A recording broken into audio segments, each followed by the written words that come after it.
Makthal BRS party parliament ఎన్నికల సన్నాహక సమావేశం నారాయణపేట జిల్లా మక్తల్ పట్టణంలోని రవి కన్వెన్షన్ హాల్లో మాజీ ఎమ్మెల్యే చిట్టెం రామ్మోహన్ రెడ్డి అధ్యక్షతన బీఆర్ఎస్ పార్టీ పార్లమెంట్ ఎన్నికల సన్నాహక సమావేశం నిర్వహించారు. ఈ సమావేశంలో ముఖ్య అతిథులుగా మాజీ మంత్రులు సత్యవతి రాథోడ్, శ్రీనివాస్ గౌడ్, ఎంపీ మన్య శ్రీనివాస్ రెడ్డి, రజనీ సాయిచంద్ పాల్గొన్నారు.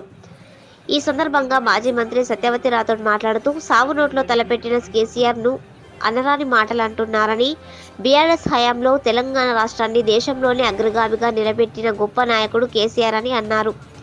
రేవంత్ రెడ్డి లండన్కు వెళ్లి బీఆర్ఎస్ పార్టీని 100 అడుగుల లోతులో బొంద పెడుతున్నాడంటూ తెలంగాణ పరువును ఇతర దేశాల గడ్డ మీద తీసే మూర్ఖుడు ఈ మూర్ఖుడు ముఖ్యమంత్రిగా ఉండటం తెలంగాణ ప్రజలు చేసుకున్న దురదృష్టమని, రేవంత్ నిన్ను బొంద పెట్టనికే మీ పార్టీ వారే రెడీగా ఉన్నారని ఘాటైన విమర్శలు చేశారు. పాలమూరు పార్లమెంట్ ఇన్ఛార్జి మాజీ మంత్రి శ్రీనివాస్ గౌడ్ మాట్లాడుతూ రాబోయే పార్లమెంట్ ఎన్నికల్లో కార్యకర్తలు కంకణబద్దులై కష్టపడి పార్టీ ఆదేశించిన వ్యక్తిని ఓట్లు వేసి గెలిపించాలని కోరారు.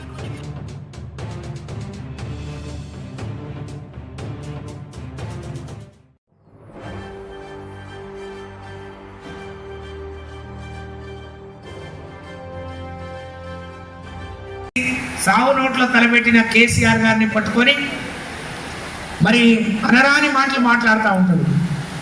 ఇదే కేసీఆర్ గారు, ఇదే కేటీఆర్ గారు తెలంగాణ చరిత్ర, హైదరాబాద్ ముఖ తెలంగాణ ఆఖరిగా ఏర్పడ్డ రాష్ట్రాన్ని దేశంలో అగ్రగామి రాష్ట్రంగా నిలబెట్టడానికి కృషి చేస్తే లండన్లో పోయి, దావోస్లో పోయి బీఆర్ఎస్ పార్టీని 100 అడుగుల లోతులో పాతి పెడతారని మాట్లాడుతున్నారు.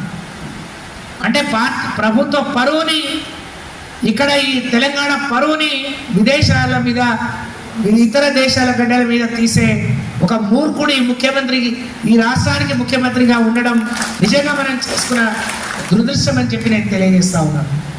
వెంకటేశ్వర రెడ్డి అన్నట్టు నిన్ను పొందబెట్టే రోజులు మీ పార్టీ వాళ్ళే ఎదురు చూస్తున్నారు. మేము పెట్టాల్సిన అవసరం లేదు. మేము పెడితే 100 కాదు 1000 అడుగుల లోతున నిన్ను తప్పకుండా, నీ పార్టీని తప్పకుండా పెడతాం. కానీ మాకు అటువంటి మాటలు రావు. మా సంస్కారం అది కాదు, మా నాయకుడు, మా పార్టీ అది నేర్పలేదనే విషయాన్ని నేను ఈ సందర్భంగా గుర్తు చేస్తా ఉన్నాను. కోమటిరెడ్డి అంటాడు, ఒక రైతు పట్టుకొని ఇప్పటికి 2 ఎకరాలకు కూడా రాలేదంటే అన్నోడికి చెప్పుదామని కొట్టండి అని చెప్తున్నాడు. మీ దగ్గర ఎన్ని ఎకరాలకు వచ్చిందండి అంటే ఎంతమంది రైతులను చెప్పు తీసుకొని కొడతారు? ఈయన ఒక సంస్కారవంతుడు.